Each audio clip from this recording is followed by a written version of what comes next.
Hey, this is Mico. First look today at the new BMW X2. This is the first car we got. So I just drove it for like 3 blocks. We're gonna do a quick walk around, then we'll drive it, usual as we always do. So the car looks really nice. It's we'll talk about this. It's really close to the X1, but it's much sleeker look. Just design cues are different. This is very different, not as much SUV-like. This happens to be the M Sport package, so again, that will be a small difference. This is a big thing. This is the new design cue. BMW is planning to add this rounded logo to pretty much all of them on this kick panel. Let's do a quick look at the trunk. So obviously, trunk's going to be smaller.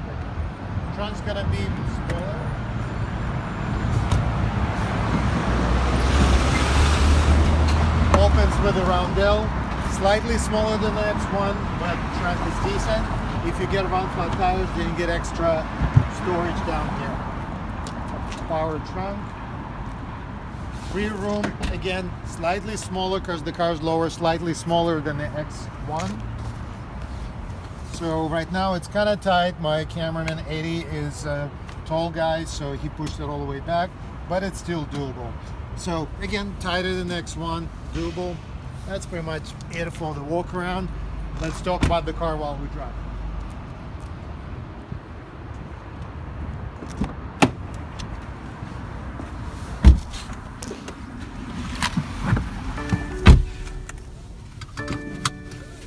All right, so we're gonna do the same route. We'll get on the freeway for a couple of exits, then drive through the hills, and we'll just talk about the car. So I'm still kind of confused about this car. I couldn't really see the point. I'm still a little bit confused. Don't know what this car is supposed to be, because it's pretty much the same car as the X1. Just the shape is a little bit different. It's not much bigger or smaller. It's a little bit smaller, but it's the same car. So it looks great. I just drove it for 3 blocks, so just driving in the city, it feels better. Even the X1's been growing on me. I just recently had one loaned for a day. I drove it home and back, and it was pretty good. So this one so far, it feels really solid. It feels like a BMW, and that was like my beef with the X2, that it didn't feel like a real BMW. This feels really solid and stable. And we're just gonna see what it feels like on the freeway. Same engine, packaging is different. I'm not happy with the way it's packaged because it just makes it more confusing. It's not the same as other cars. So certain things BMW is doing from like marketing standpoint, I just don't understand. Like for example, they have it's X2 28i, while all other models, they don't call them 28i's anymore. There's the 30i. So I don't understand why. And again, they change in packages, which makes it harder for customers and us salespeople to figure out what's included where. But you know, that's just me complaining. Mainly, I want to see how this car drives, and then we'll see if it makes sense. So it does look great. And while we wait, like I was actually thinking, this car, I would really love this car if it was a little bit smaller and lower, and it would have been just a hatchback. Don't call it an X2, don't call it an SUV because it's so small. Just make it a hatchback. All-wheel drive hatchback would be super popular. I would love this car. Like in Europe, they have the 1 Series, 135 or whatever. It would have been great. So that's the smaller engine, and it does feel nice. I mean, I know it's a smaller engine. It's the same engine as X1, but it feels better. I don't know what they did. It feels nicer. Right now, this is just comfort mode. As you know, you can always switch to sport. And for now, I just wanted to see how it is in comfort. Very solid, great steering. So while I still don't understand the point, but it is a fun car. So X1's probably still going to be much more practical because it has more room, more volume room.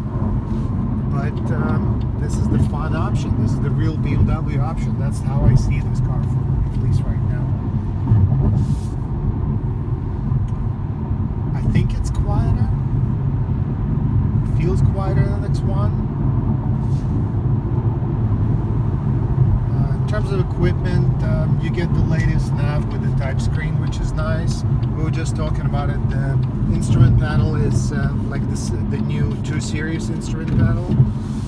So it's not all digital, but it kind of looks cool. Looks like it is. And that's it. So we're gonna take it off the freeway. There was traffic the other way, so we're gonna go through the hills and put it through the test.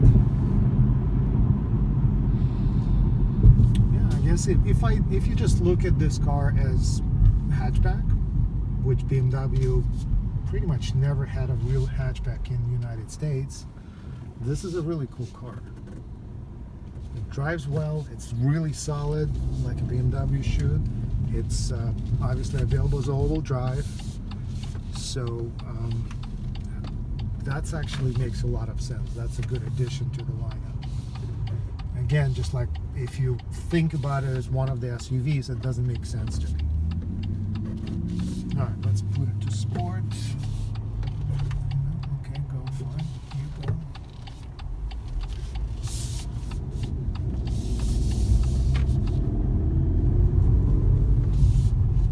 Packaging, you can just check BMW USA to see how it's configured, because it is kind of confusing. But this is the fully loaded one. This one has the premium, I believe, which is the full nav and head-up display. They have the weird name for it, M Sport X package or something like that. So this is what this car is.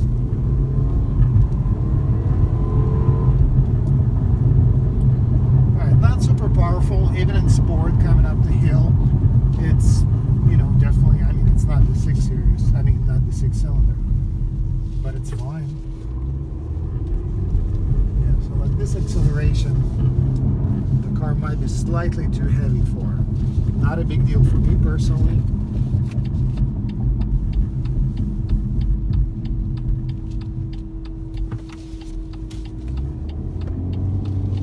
Turns really well. Like accelerating into the turn just feels great. Stops well.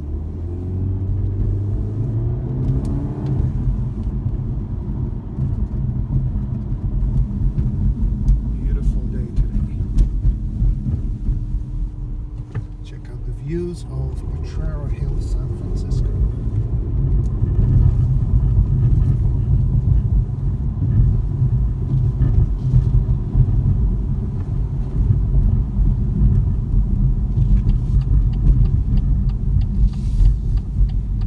You can see where the sport displays. Yep, sport displays.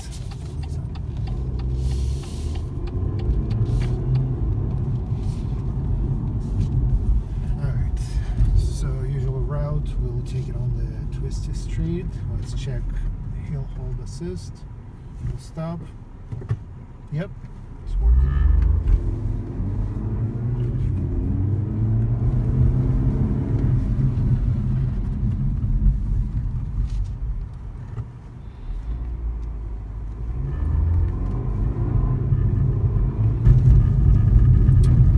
Alright, so if you're still sticking with the video, last thing in one block, we'll go to the real crooked street and see how this car will handle. Hold on to your screens, don't get seasick, motion sick. Here we go.